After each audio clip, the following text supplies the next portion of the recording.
গোপন সংবাদের ভিত্তিতে আবারও নেশা বিরোধী অভিযানে সাফল্য পেল চুরাইবাড়ি থানার পুলিশ।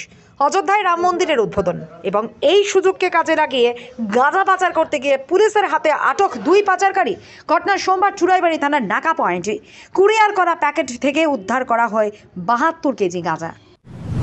ছিল একটা গাড়ি, কন্টেনার গাড়ি সাদা কালারের, সেটার মধ্যে কিছু কন্ট্রাব্যান্ড থাকবে। অ্যাকর্ডিংলি গাড়িটা এখানে চুরাইবাড়ি নাকা পয়েন্টে আটক করা হয়েছিল। গাড়িতে আমরা যে সময় চেক করেছি তখন গাড়ির থেকে 72 কেজি গাঁজা পাওয়া গেছে। পিকুলিয়ার এই যে বক্সগুলি আছে বাঁশের, এগুলোর ভিতর থেকে পাওয়া গেল। এই গাড়ির থেকে আমরা ড্রাইভার এবং অ্যাসিস্ট্যান্ট, ড্রাইভার হলো বিজয় কুমার লেবর, তার বাড়ি আসাম, এবং ইদ্রিস আলী, তারও বাড়ি আসাম, দুইজনকে আমরা অ্যারেস্ট করেছি। মালগুলিকে সিজ করা হয়েছে। আপাতত প্রথম অবস্থায় যেটা আমরা জেনেছি, আগরতলা থেকে মালটা এসেছিল, একটা কুরিয়ার এজেন্সি ডেলিভারি, মালগুলি যাওয়ার কথা ছিল গুয়াহাটিতে। আমরা তাকে ইনভেস্টিগেশন করছি। কালোবাজারের মূল্য হবে প্রায় 21 লক্ষ টাকার মতো। কত কেজি স্যার?